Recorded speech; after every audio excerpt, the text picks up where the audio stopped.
all. This is the first seminar of a new series of fluid mechanics seminar. I hope you'll be very active.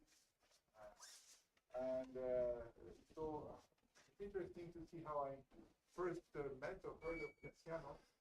I was discussing the boiling with Andrea Prosperetti, who is a very famous bubble specialist. Discussing that I really had trouble understanding the microlayer, etc. But there are some people who do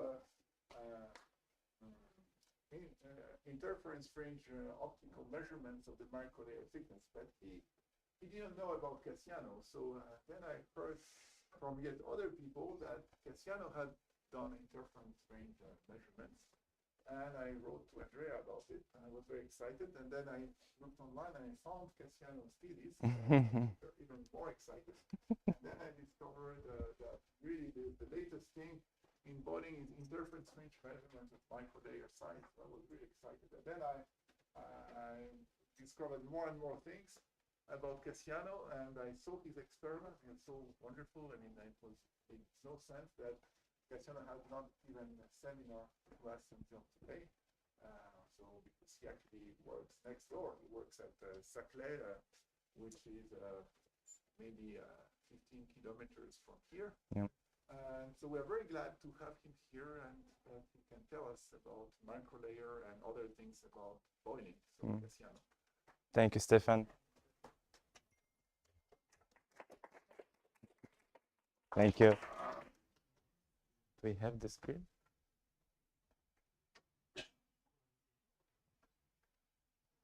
Still don't have, don't see anything.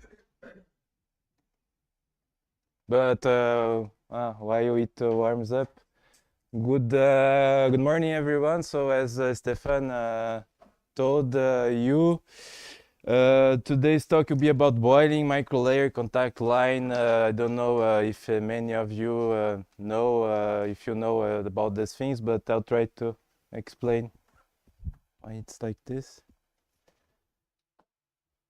It's this screen.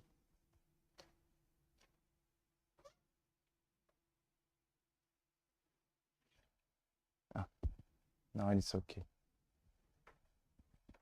So it's a pleasure also to me to be here to give you this talk, to be related to the work that I have done at CEA during my PhD. So it's in the framework of my PhD that I finished 2 years ago, about 2 years ago, on boiling heat transfer.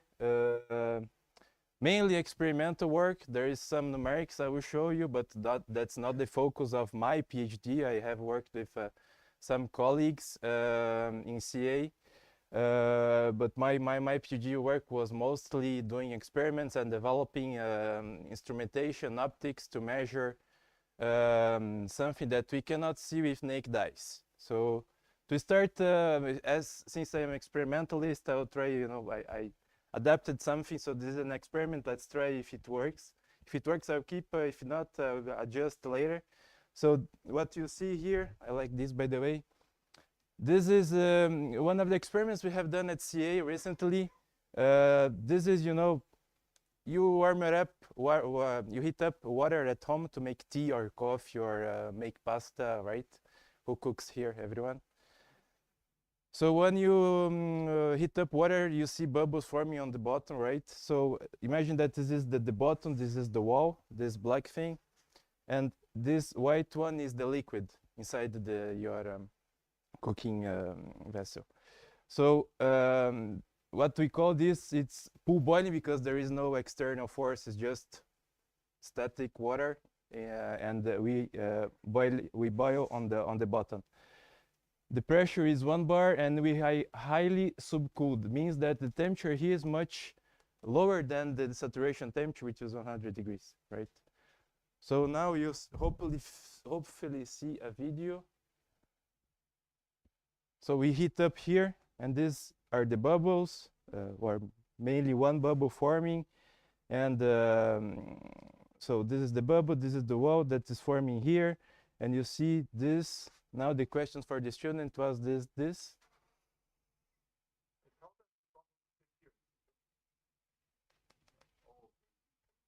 Why it disappears? because it's highly subcooled, so it's condensing here. This is one of the most difficult things to model, right? Because you have, at the same time, what? What are the phenomena taking place here, mostly? At the same time? Yes.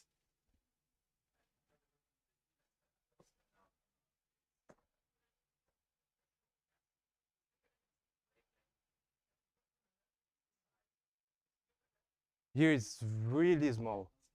No. To give you an scale, I mean, this is a highly subcooled, so the first bubble is much higher because it accumulates a lot of heat, so it's much higher. But the size of the bubble is like 1 millimeter max. No, yeah. More or less, yes. And the time scale here, it's the frame rate we have been doing this acquisition was about 200,000 frames per second, which has to be, I mean, to be able to see at this high subcooling. To give you an idea, this is actually not heated at all. So this is a temperature, room temperature.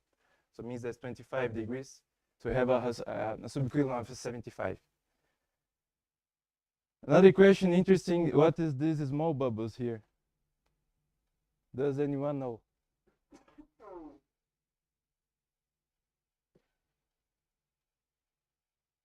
No? Any guess?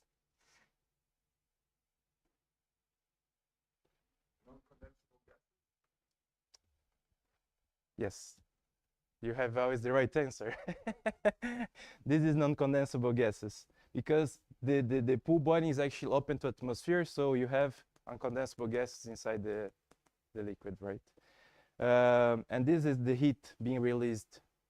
Okay, these things are the heat being released inside the pool. Okay, okay. So can we actually list all the phenomena taking place here? There are many, so you can start making the list. Evaporation, condensation, there are incondensable gases.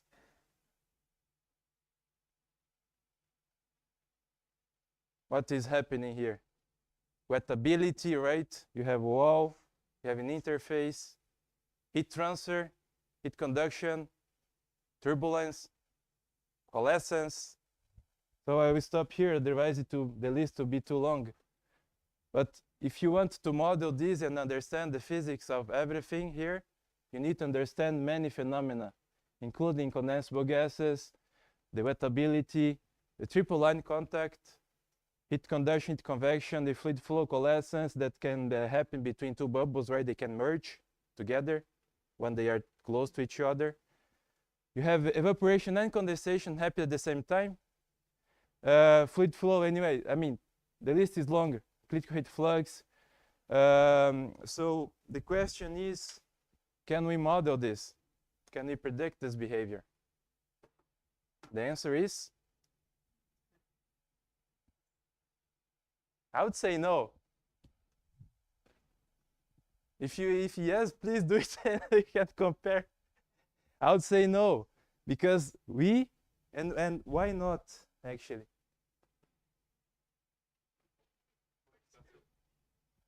Because we don't understand the physics enough. Especially on boiling heat transfer, there are many, many things. I will not list everything, but you'll see that we don't know yet how it behaves. So today's talk will be about what experiments are doing to try to solve these issues. And what we are doing in our group actually is we are doing mainly experiments and developing new measurement techniques. This is one of the main topic of my thesis, to provide reliable data and also understanding the physics. And then maybe we can use this physics to build new models and then simulate and expand the range and try to understand better what is happening. So this is what we are doing at CA in our group today. So today's talk will be about not about the video I showed you. That's really hard to make measurements first, and to understand is even harder. We'll talk about nucleate boiling in more normal conditions, saturation conditions, and we will focus on the near wall phenomenon. And when I say near wall, it's really close to the wall, right? And to give you this, the length scale is just a few micrometers thick. So we'll go on that. And just to give you an idea, these are the people that I work with. I work at this lab, thermohydraulics and fluid mechanics, and I have many collaborators from many different labs, and especially Vadim Nikolaev, which is was my PhD advisor, and I still work with him, and he is from the SPEC at also CA. And we also collaborate with people from Polytechnique. So, this is the bubble that I showed you, similar to the bubble I showed you before in the video. Here you have the wall, the bubble forming on the heated surface. You have the liquid around. And here to give you the time scale, length scale is just a few milliseconds between bubble nucleation, right? Until it departs from the wall, because at some point it will depart from the wall. It's not going to happen as the video. And the length scale given by the bubble diameter here is just a few millimeters. So now, if we take a closer look near the wall in this region, what we can see is two main features. The first one is the formation of dry spot in the center of the bubble, and the second is the formation of this liquid microlayer between the heated wall and the liquid vapor interface. Because of this very thin layer, which is just a few microns thick, right? The resistance, sorry, is very low, which induces very high heat fluxes towards the liquid vapor interface, and this liquid microlayer can evaporate over time, and this can contribute to bubble growth, right? So one of the questions today is how much this contribution is. The second is, this dry spot is actually spreads over time, so we call it receding of the contact line, which is formed between the liquid, vapor, and the solid. You have this contact line, triple contact line, actually. So because of this spreading of the contact line, right, this is actually an important phenomenon that is related to the critical heat flux, or we call also boiling crisis, when you have no longer liquid in contact with the wall, but only vapor. And what happens when you have only vapor in contact with a heated wall? Temperature increases because the conductivity of the vapor is very low. So all the energy is stored inside the heated wall, and the temperature rises sharply. And at some point, bad things happen. And so we want to avoid these bad things. So we want to understand what happens with contact line. So things too important to understand here, of course, microlayer thickness, and especially this one at the bubble edge. We call it in the literature initial microlayer thickness. It's something difficult to understand, but imagine that is at the point that you don't have evaporation yet. It's at the edge. Okay, evaporation is happening here, from contact line up to the edge of the bubble. So here we have initial microlayer thickness. We also want to know the wall temperature distribution, the wall heat flux here, and of course the contact line dynamics. So to give you an idea about the context, I was not the first one to measure microlayer, so just for clarity. I didn't do anything new. We will see the difference later, but this microlayer was measured, like the first one was in 69. And then these are earlier studies, and then recently with this, fast cameras and everything, so people are still investigating microlayer using laser interferometry. Basically, just shine a laser towards the bubble, and you collect the fringes. So imagine that you have a bubble, and you shine white laser monochromatic light in perpendicular to the bubble, and what you see are these Newton rings, which comes from the interference from the liquid vapor interface and the wall. So between these and from these, you can recover the thickness. Okay. So here you see this initial microlayer thickness as a function of the r is actually the radius on the wall, is this coordinate.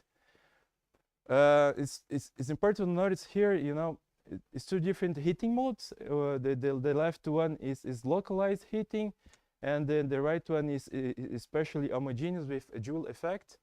And you see more or less the same profile. You see this linear, and then there is a bump in different heat fluxes. And here is the same. You have linear, and then there is a bump in the initial microlayer thickness.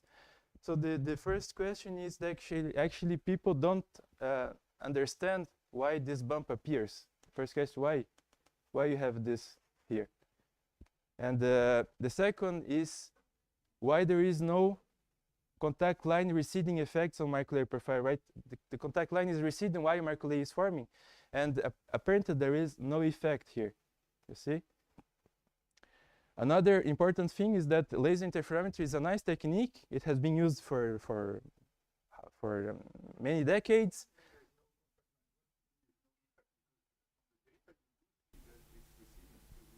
Yeah, but the linear is kept, this profile. Yeah, exactly. It's a very nice technique, very useful, relatively easy to use.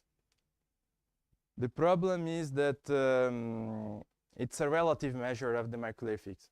Relative measure because you rely on counting fringes. So here you say, this is the first one, 2, 3, 4, and 5, 6, so on. So you are reconstructing this initial microlayer thickness based on counting something. So you suppose that this one close to the contact line is the first one. But you don't know that actually. It's an assumption, okay? So it's a relative measure. So we start asking ourselves the questions. The question is actually the most suitable technique to study microlayer. So that was one of the main points in the starting of my PhD. So we designed an experimental setup to study microlayer and contact line dynamics. It's actually, the traditional typical boiling setup. You have a water pool boiling, and it's surrounded by this heating jacket, which homogenizes the heat inside the pool. Is connected to the thermal bath, so the thermal bath is what provides this thermal homogenization. And on the bottom we have our boiling surface, which consists on ITO, indium tin oxide, deposits on MgF2, it's magnesium fluoride, optical porthole. This MgF2 is transparent both to visible and infrared light, while ITO is actually transparent to light but opaque to infrared. Okay, so this allows us to use an infrared laser to heat up locally the ITO and trigger a single bubble. Why you want a single bubble? Because it's way easier. We don't want to coalescence. We don't want thermally interacting between nucleation sites. That's way more difficult to understand the physics, right? So we create a single bubble using infrared laser. Considering the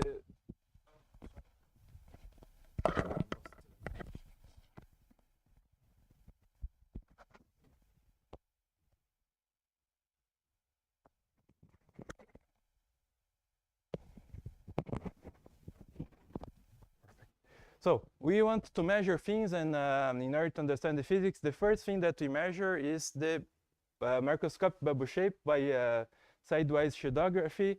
Basically, you just shine light towards the bubble, and then because of the bubble shape, it will deflect the light, and what you see actually black here is the bubble. The light has been deflected, and here where there is nothing, the light just passes through, and what you see is the white. So you see clearly the interface of the bubble. Okay, so this gives you an idea of the macroscopic bubble shape. Now, from below, we have two main measurements. The first one is the wall temperature measurement. This is done by infrared thermography. We actually use a visible IR beam splitter, which reflects the infrared radiation emitted by the ITO.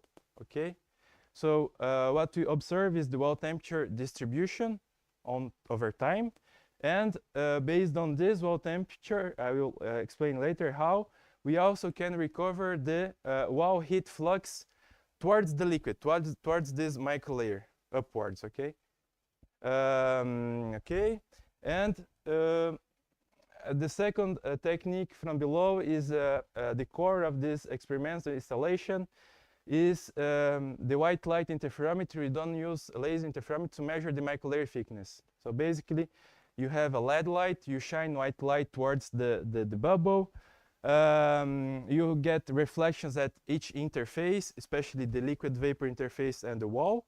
And this reflected light will create a fringe pattern, okay? And this fringe pattern enters inside a spectrometer. At the entrance of this spectrometer, you have an objective. And between them, we have a slit. And this slit actually is what defines a scanning line that passes exactly at the center of the bubble, okay? So actually, you are measuring not like infrared thermography, sorry, but we are measuring just over a line, okay? And the incoming light actually is dispersed into wavelength by a diffraction grating. And what you observe with a fast camera at the exit of this spectrometer is this image. In this image, you have in the y-axis the wavelength, and in the x-axis is is along the scanning line. So here you see this bright zone. In the center is the dry spot, because in the dry spot you have a vapor. Vapor has different index of refraction as compared to liquid. So it means that you have a brighter zone, while in this region you have it's not as bright as in the center. You have the microlayer. You see these fringes here are because of the microlayer formation. Now, if you can also, inside the spectrometer, you can actually switch. Instead of having a diffraction grating, you can use a mirror. And in this case, you have this phase detection, famous phase detection. So you see actually the 2D distribution on the wall. And you see here the dry spot, brighter zone, the contact line, the microlayer, and the bulk. Okay? So this image actually sees this, a line. Because in most of the cases, especially in our case, it's axisymmetric, but it doesn't make any sense to see everything. Okay? You just see this line. And based on this fringe pattern, you can reconstruct as well the microlayer. Okay? Now, of course, all these three measurements are made in a synchronous and simultaneous way at a frame rate of 4,000 frames per second. Okay. Now, it's important to understand actually why we use. I mentioned laser interferometry many times, and I just said to you that we use white light. So you can ask me why you chose white light if laser has been used for so long. Why you don't keep using laser? It's a well-known technique, it's established. I'll give you the answer. Imagine that you put a lens on top of a flat porthole, an optical porthole, a transparent one, so you can shine a laser monochromatic light perpendicular to this porthole, and of course you always have some dust in the lab. It's not a clean room, so it's very difficult to get rid of this. So you have a shift. There is no actually contact between these 2 points, and what you obtain actually with laser interferometry is this. These are the Newton rings. So here you have in this bright one you have a constructive interference, okay, and this black one you have destructive interference. What it gives to you is that these circular fringes are constant actually over one. If you take one fringe, constructive destructive, they are along a constant thickness. Okay, this is what laser interferometry gives to you. Okay, it doesn't matter if you take here the measurement or here, it will be the same thickness. Okay. Now imagine that we use white light instead. What do you obtain? The same setup. We shine white light, then we use the spectrometer and so on, then you obtain this picture. Actually, we see something that we cannot see in the laser interferometry, is that we see the shape. If we again take one fringe along a fringe, we see the shape of our thickness.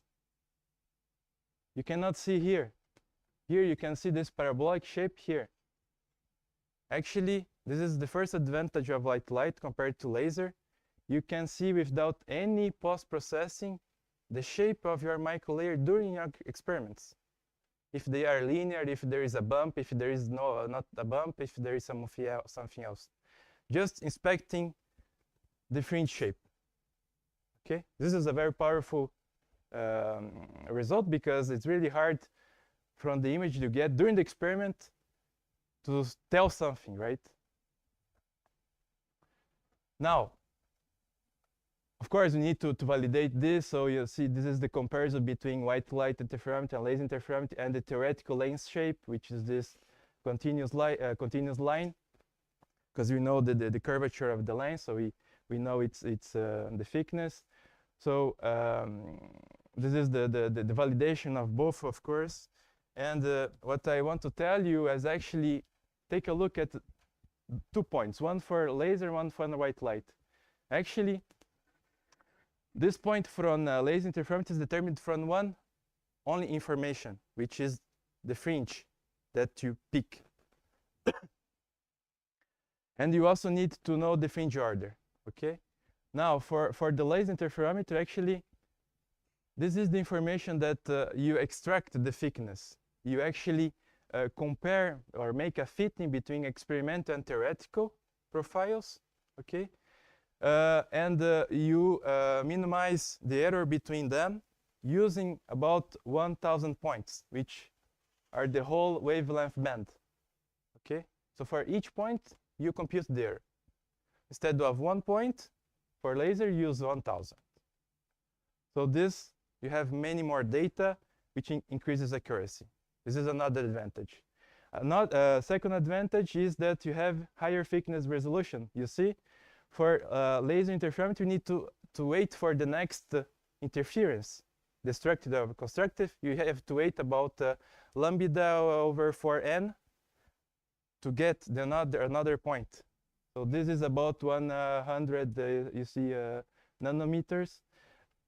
And for white light, you don't need to wait for that. You have many more points.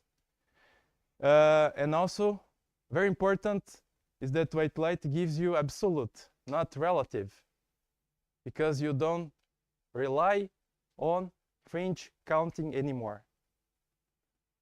You rely on just a simple fitting between experimental and theoretical. Okay? So actually, white light gives you an absolute measure of the microlayer thickness. Just to give you an idea, this is the setup in our lab. It's very messy. but you see there are many optics on the table, and they are used to align everything. Everything is aligned, and we have, of course, a protocol to align all the cameras. This is the camera for white light interferometry. So from the white light source here, sorry. So the optical path is really complex, and then goes up, and then goes here. So from this point to this point, everything is aligned with micrometric stages. So it's now it takes about 1-2 days to align everything. Of course, because we know we spent 4 years to build it. Now it takes less time. The infrared camera, the side-wise camera, this is the boiling setup. And this is, you see this is the laser head, the infrared laser head, connect to optical fiber. This is the source, and more or less, yeah, this is the spectrometer, the biggest spectrometer. Yes.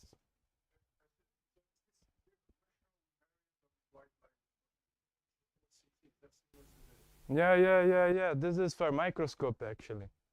This is you can buy in Tor Labs or Newport. I mean, and this is a standard for lab things.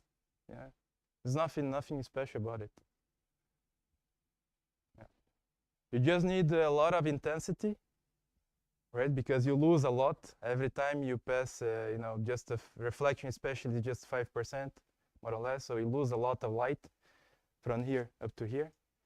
But also another important thing is this camera that has to be really sensitive to light. So now we have a very good one, so we can go higher than 4,000 frames per second.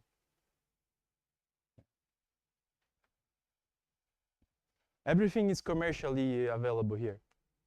This, not the infrared mirror. The infrared, you know, this guy here is custom made. This one is not available in the market, I think. I checked, it was really hard to find. This we do it in Polytechnique in a lab with they specialize in thin films deposition. The rest is everything is available on commercial. Yep.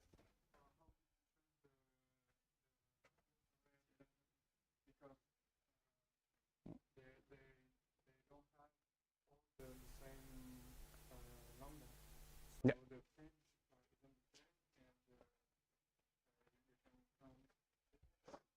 So there is nothing to do with the infrared and the white light interferometry. The white light interferometry is in white light, right?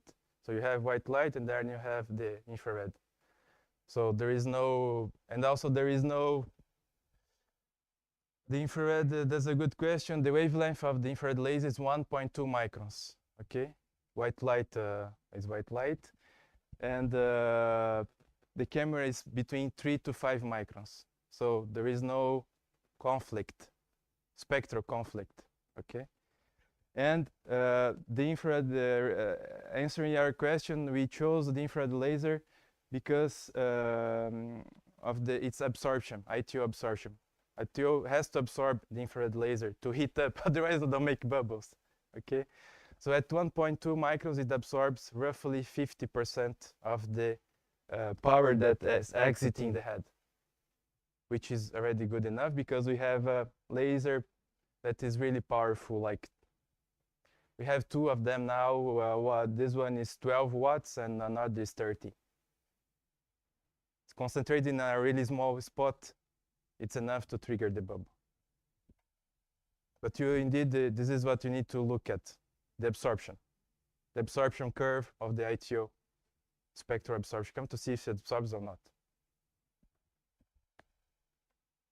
Now I want to move to the physics of boiling heat transfer. This was the experimental part. I hope I'm not too late. So this is what we obtain for a single bubble. This is the you know, this is the infrared thermography image. If we now take a point, only a point at the center of this image where the double, yes? Okay, perfect. I think it's fine. If you take at this point here, and now we plot over time, this is what we see. You see these bubble nucleation cycles, and you see nucleation and growth and departure. And if you now take a closer look, actually, in this blue region here, we see actually the bubble growth. So at some point, the bubble nucleates on the wall, so the temperature decreases because of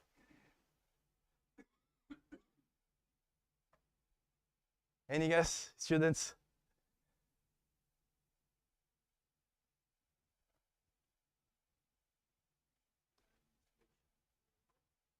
No. So you're vaporizing liquid, right? So the temperature will drop because latent heat of vaporization. So we remove a lot of the heat on the wall because they're producing a bubble. So the bubble will remove all this heat stored in the wall to make the bubble. Okay? So the temperature will drop. And then it will increase again. Why? Because we have dry spot formation. Now it's the answer is right, because you have a dry spot, it's insulated because the vapor. The temperature grows again until at some point that you see again a drop on temperature. Why? Because the bubble departure from the wall, and the temperature drops because of the liquid is again on this heated spot. Okay, so from this point until this point you have the bubble growth, and because of this cyclic behavior, now we can focus, from now on we will focus only one bubble from departure, from nucleation, okay, up to departure. So now this graph you see, now it's rescaled on time. 0 means bubble nucleation, okay? This point, the bubble nucleates on the wall is where you first see the bubble, this sudden drop on temperature. And about 19 milliseconds is where the bubble departures from the wall, okay? So first of all, let's take a look on the 3 radii, characteristic radii we can see. The first one is bubble RB, the radius of the bubble, and on the wall we have the radius of this dry spot, RCL, and the radius of the microlayer, RM. They are all plotted here.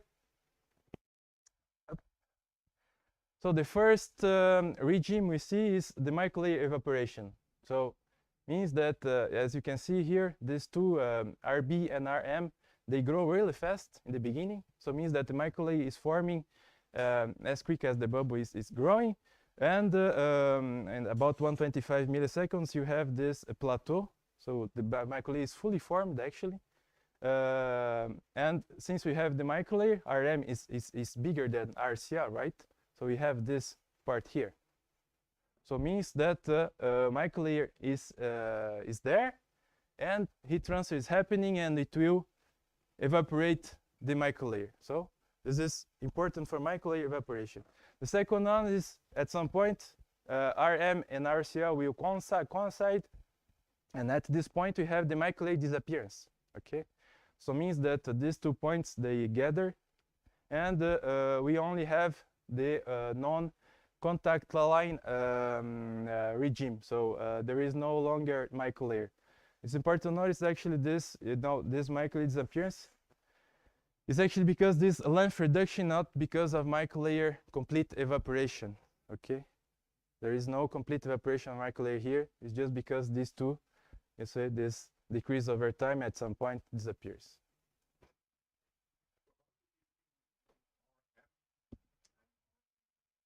Sorry? How do you distinguish between RM and RB? RB from sidewise shadowgraphy. Okay, this is the image, and RM is from below. You see the edge here. In the beginning, they considered because the the inertial forces, they are really high in this case. It's 32 degrees of superheating. So the bubble is really hemispherical, semi-hemispherical.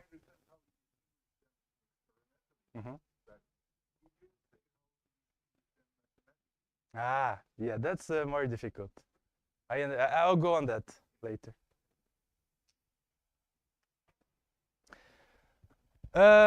Great. We understand now the physics of microlayer formation, how we understand this. So our understanding is that it's similar to the case where you pull a plate from the plate from the liquid pool. Imagine that you have a liquid and you have a plate, and you pull this plate with a velocity u, so you form this microlayer here. And the thickness of this microlayer, it's well known from the Landau-Levich equation, which depends on RC, which is the radius of curvature near the film, and the capillary number. So capillary number is just the ratio between viscous to surface tension forces. And the question now is how to translate this to the bubble case, the boiling case, right? So it's difficult to do it because you don't have everything. We measure many things, but we don't measure enough, okay? So first, of course, the velocity is given by this drb dt. And one important parameter is RC that we don't have. It's impossible to measure because near the wall you have many deflections, the gradient, the thermal gradient, you deflect the light.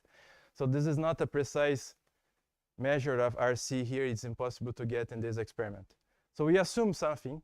We assume that RC is proportional to RB with a constant beta. Okay? And this beta we adjust to fit the theory, which is given by this equation, to the experiment. So beta is about 0.0084.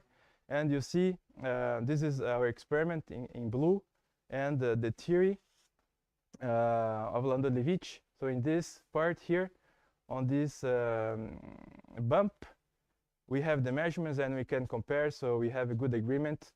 The point now is, you can ask me how you measure. I mean, just a few points, because actually interferometry limitations, when the slope is too high, you don't see anything, right? Interferometry works for something that is really flat. It's not made to measure high slopes, okay? So the limitation is about 0.4 degrees. And at this point, we capture well this bump. And this bump actually appears because RB grows over time while the U decreases over, RB grows while U decreases over time. Yeah, like. So this is the formation of this bump that we have seen in the beginning.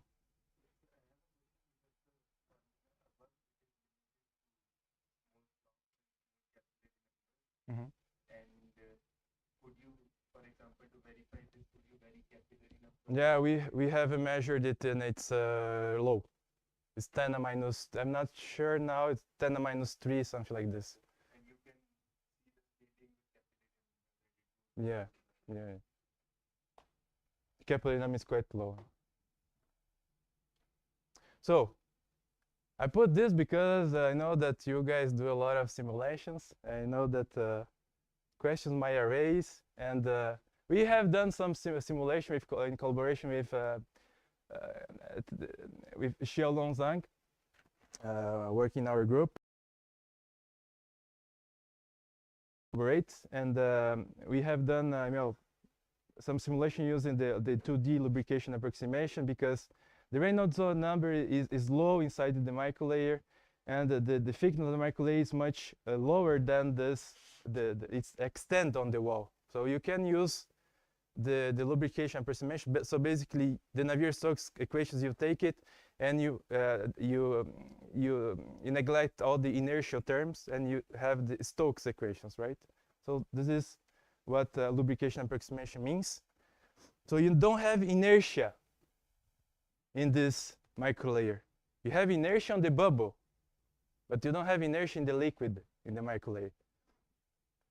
So you can use the boundary conditions. So the first one is that you need to fix the wettability, I mean the contact angle at the contact line. So in our case, it's about 10 degrees. Of course, the thickness is 0 at the contact line.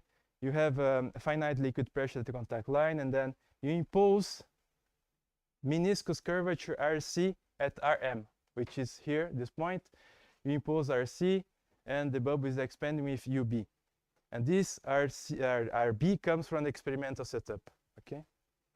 And input parameters, so use a delta T, which is homogeneous inside the microlayer. It's, you know, the cooling is really fast, so it's more or less homogeneous inside the microlayer. But changes over time, of course, because to reflect this contact line evaporation that's occurring at the contact line, which is really high. And the outputs obtained is microlayer dynamics over time and space, and the velocity of this contact line. Okay. Now let's see what this gives to us. This is the video, the result. So this is the receding bubble edge, and this is the contact line, and this is the microlayer. Okay. So you see that it's really complex profile.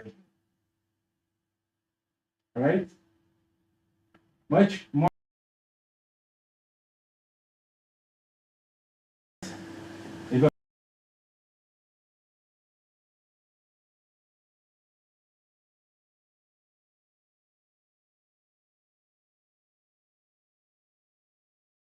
Ridge. So you have two things: dewetting ridge near the contact line, and this flat microlayer profile. Okay. So in the dewetting ridge, actually, you have two important things. Because actually in this part here there is no flow. Okay. There is high viscous shear in this part, so there is no flow occurring in this part. So liquid cannot go in or go outside. And the contact line is receding at the same time. So you have to store, to accumulate liquid somewhere. And this is being accumulated here in a bump, in a dewetting ridge, you call. So over time it grows because contact line is receding really fast. So over time, this time is receding, so it grows over time. And the microlayer is actually decreasing, but I'll come back later. This dewetting ridge is really difficult to measure with. No one has measured in boiling. Some of my colleagues have been, it has been observed in numeric simulations, but not experiments, right? And especially because of this limitation in interferometry. And in the flat microlayer, this part here, it is forming now. Actually, this is controlled by Landau-Levich formula. So depends on the capillary number, viscous shear, and the surface tension effects. And it thins over time because of this evaporation. You see this time, it's getting thinner and thinner because it's evaporating. Okay, let's move on. So now, you're going to see two videos. In the left one is the wall temperature distribution, is actually the superheating. This is wall temperature minus saturation temperature. And in the right one is actually the profile along this line. Okay, profile, the line that passes at the center of the heating spot. You're going to see two circles in the left one. The inner one is contact line, and the outer one will be the microlayer ending our contact line. And here you're going to see two regions, dry spot and microlayer. Dry spot in the center, microlayer on the sides. So you see, in the beginning, microlayer forms. You have microlayer, you have contact line. Contact line is growing. This is mostly in the plateau. You see here the very low temperature compared to the dry spot on the microlayer, which shows the effective cooling of microlayer. The temperature is quite homogeneous inside the microlayer. And inside the dry spot, you take actually more or less the profile of the laser heating, which is this one just before nucleation, because it's vapor. Okay. Now the microlayer disappears, then we approach the bubble departure, and then bubble departs. Okay. You see this really effective cooling at the contact line here as well. Now to quickly, just to understand what happens at the contact line, we plot here two important parameters: the capillary number at the contact line based on the speed of the contact line, because you know RCL, okay, and the wall superheating at the contact line, which is the temperature at the contact line that recedes over time minus saturation temperature. And if you plot these two over time, okay, this capillary number superheating, you see a comparison between our numerical simulation experiments. So they agree quite well. And compared to the homogeneous heating, which is here, we have much higher capillary number in the beginning. And then this capillary number actually agrees goes well with the decay, this exponential decay we see in the wall superheating at the contact line. This means what? This means actually that the wall dewetting is driven by the evaporation, because the heat flux at the contact line is driven by the wall superheating at the contact line, okay? And this agrees well with a recent theoretical work done by my colleagues here, this paper, where they see exactly the same physics. Now, another important thing, I'm almost there. It's important also to understand, I mean, to recover the wall heat flux that goes through this microlayer, right? How we do it? So we basically do an energy balance inside the ITO, and what you get is this equation, which has 4 components. The first one, so this QL is the heat flux that goes, you know, towards the microlayer, is equal to Q0, which is the heat flux on the ITO given by the infrared laser, right? This can be done. This can be measured, sorry, in the experiment. QD is the diffusion heat flux, and this is also known because you have this from infrared thermography, and you have the accumulation inside the ITO. You also have this is the thickness of the ITO, which also can be measured in the experiment, and you have the temperature over time from infrared thermography. The only remaining unknown is QP, and QP is what you actually put some trouble in your analysis, because it's the heat flux that goes inside the solid. So means that it's a conjugate heat transfer problem, and to solve it, actually, we solve it numerically with using as boundary condition at the top the temperature distribution from the infrared thermography, and on the others you can assume that this is isolated. And then you have the temperature distribution inside the solid, and you have QP. With this QP, then you can isolate the heat. Now again, this is the same videos, but now instead of temperature is heat flux distribution and the profile. You see very high heat flux at the contact line in the beginning, very high, and then decreases, very low, almost zero inside the dry spot. And now it's quite low because you are far from the heating spot. So the laser is hitting on the center, right? And the wall temperature is very low at this point, which is far.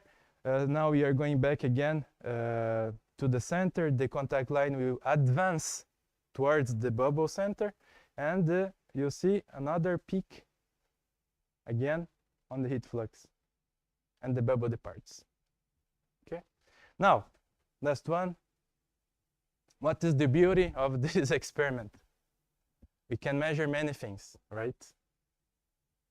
And it was done for that. And we can answer fundamental questions that can help the people doing models and numerical simulations. For instance, what happens at the liquid vapor interface?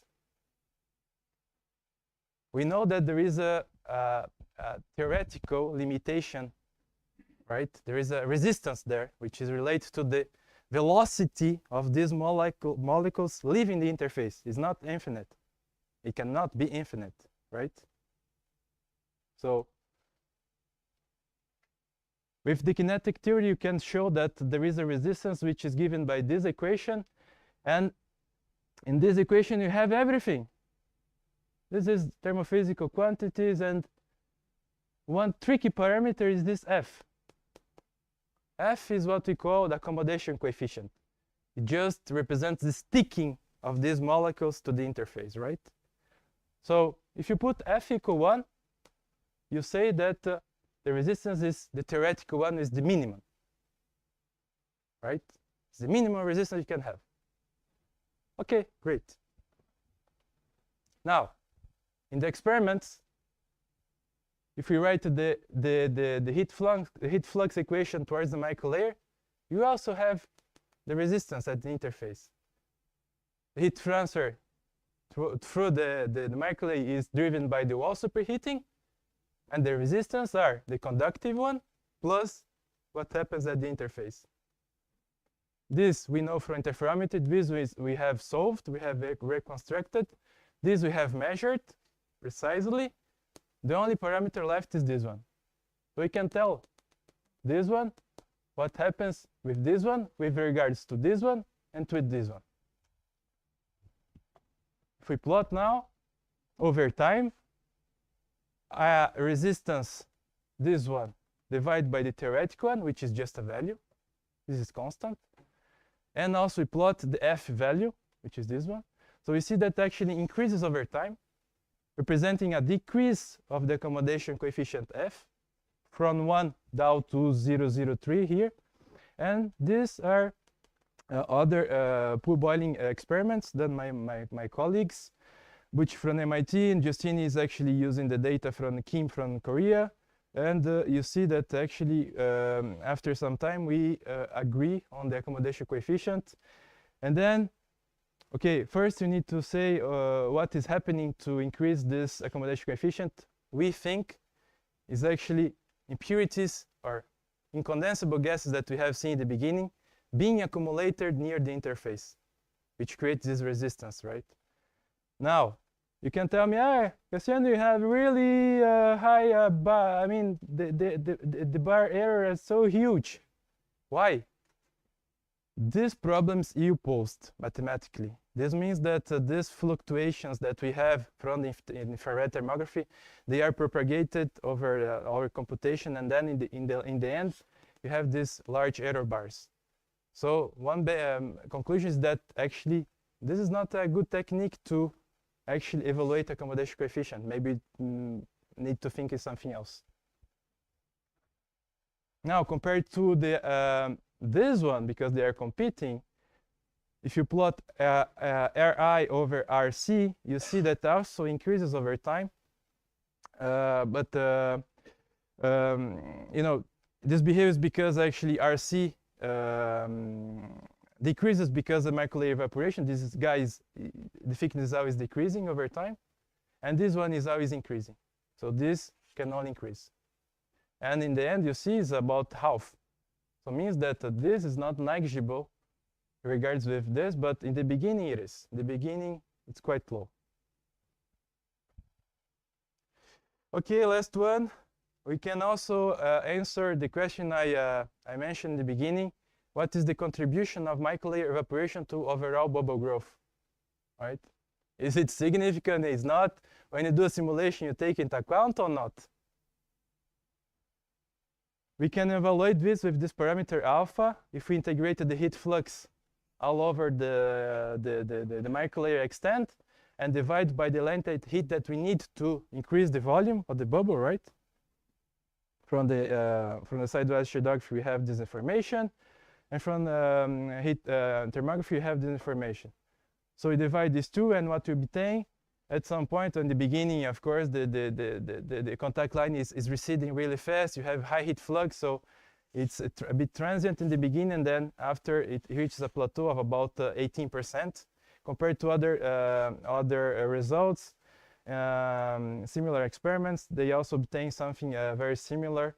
But we think this actually, it's a lower limit, because the limitation that you have in the infrared thermography, you are actually making a filter because of this pixel size.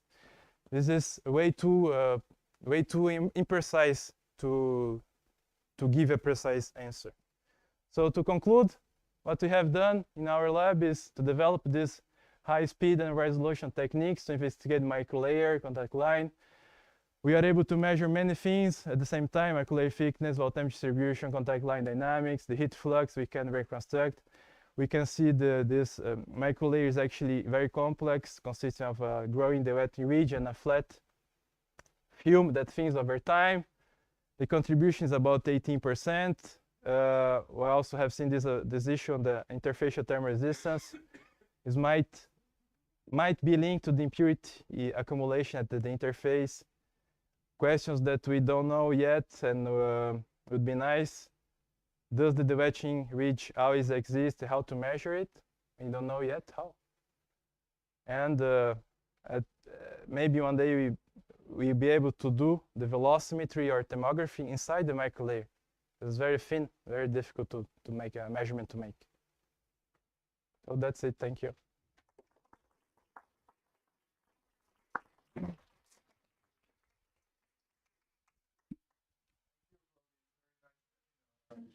Any questions in the room? Yes, Daniel. I'm curious, are there means where the microlayer breaks? What do you mean breaking? Like, you saw like a ridge, you call it, and then there is a kind of neck. And then the neck touches the wall? Drop. We haven't seen.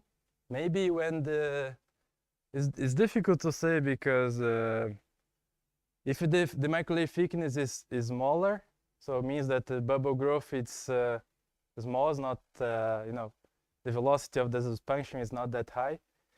The thickness is smaller, so it's closer to the wall, but you still need to provide enough heat transfer to evaporate enough, and then the physics will not be the same. It will not disappear because of Landau reduction, but by evaporation. But we haven't seen that. The technique, because you cannot see the ridge. No. No. So I don't know if there is a configuration where you generate a drop and you know the drop is there, and can you measure it experimentally or not? I don't know. The answer is that I know. Drops and they see what is the size of the drop. I mean, you see the technique is able to see small or large curve. Sure. I see what you mean.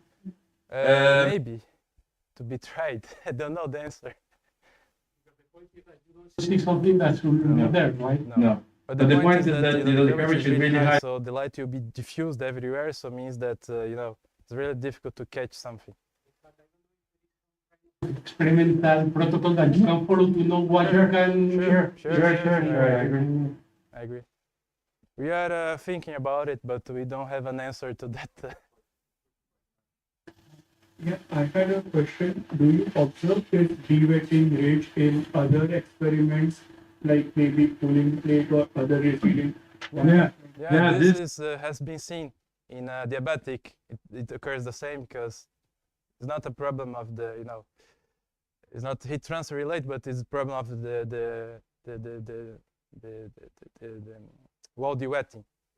So it has been seen, and there is a work done by my Forgero, I think. I don't know if the French pronunciation is a good one, but they have seen this ridge, and they were, the configuration was not the same. It was a plate, indeed, a vertical plate, and the dewetting could be actually reconstructed. They see this profile. Yeah, it's something that happens in real life. Can we go to the slide where you have comparison with Landau, Levich, and the bubble? Because I think it's a very rich. This one or no? Just where you have this one, for example. So here, like, it's not very trivial. How can you compare the two problems, right? So there are multiple, for example, length scales. there, which you try to take care with RB is some factor of RC. But then at the same time, there's multiple velocity scales also. So there's a contact line velocity. In Landau Levich, there's just a plate velocity, and you can define a capillary number based on this. But here you have multiple velocities. First, you have a bubble velocity, which is very large at the beginning. And then you have contact line velocity, and then what is the capillary number that you should compare? Is it relative to the edge of the bubble? Is it just the contact line relative to the wall? So what is the... For this problem, capillary number is based on the receding edge of the bubble. Is this velocity here? This is completely decoupled with what happens at the contact line. What happens here and what happens at the contact line are decoupled, right? So to compute this delta zero, you have capillary number indeed, and the velocity is the velocity of this edge. It's nothing related to what happens at the contact line. Time. Yes, of course, of course. And we can get it from here. This is slope. Imagine this, you have this. This slope is the capillary number. Yeah, and we computed this slope here, and it's 10 minus 2 or 3. I don't remember the name, but it's still low. Yeah, I can give you the precise answer in. If it was in one of my papers, you can ask me. So many experts in the room, other experts. Maybe they want to ask you a question later. Sure. I have a question there. This numerically, one of the really very important aspects for fitting was the contact line. And we really had to force the contact line to a very small angle, or almost be pinned at the origin for the simulations to match the Levich experiment. I don't know what it is in the experiment. So how confident are you that and physics that in your experiments are reproducible, well controlled, I don't know, roughness or impurities, or how much control do you or understanding you have of the concept? So everything comes how you do this ITO deposition, right? The roughness of the ITO. It was really a tough question, tough task during the PhD, so we struggled a lot to fabricate this ITO, this heater. Because first, I mean, there are other technical issues, the addition between the ITO with the substrate, so this also was a problem. But we wanted to have an ITO as smooth as possible, to allow the contact line to move, not be pinned. And we have done a lot of work to have this nanometric size roughness to not have pinned contact line. And it appears that with the, I'm not sure, but I mean, you see here, even when it's far away from the heating spot, so here you have 1 point something, 1.12 away from the heating spot, and the size of the laser beam is about that. So you're not in the center, it's not pinned. I mean, it doesn't stay here, it moves. Starts from receding to advancing. So we didn't see any pinning with the contact line.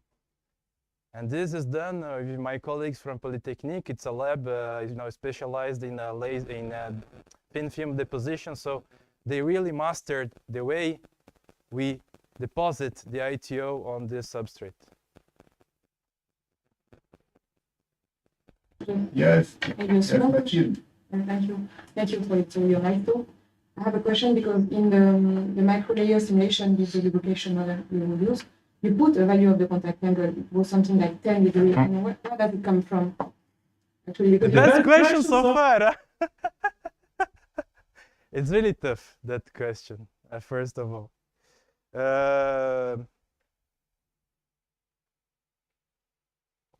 What you can do you have two options. What people do usually is put the droplet and make the droplet, another experiment, a droplet on this substrate, and make the droplet, grow and decrease in volume. So you have a receding and advancing contact angle, so you have hysteresis. And from that, you can have the receding contact angle. This is something that we are doing currently.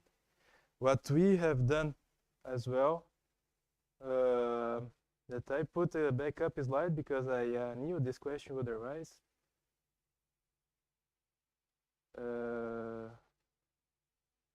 It's not here? No, it's here. This. You can also solve a set of equations. I'll not go into the details. You can see this paper, and you can plot the capillary number at the contact line. So this is UCL, this velocity, as a function again of the contact, the temperature at the contact line.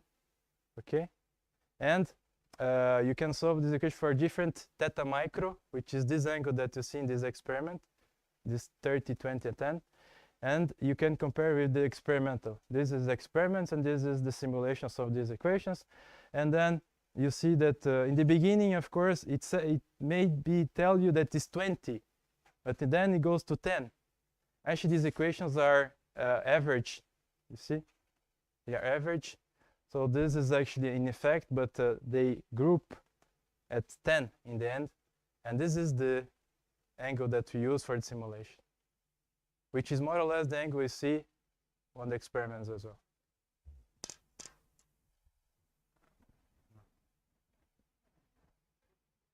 Recheck and Nikolai. Yep.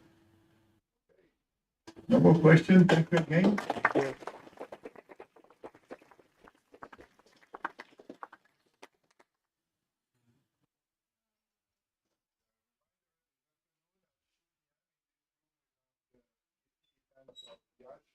Also on contact line.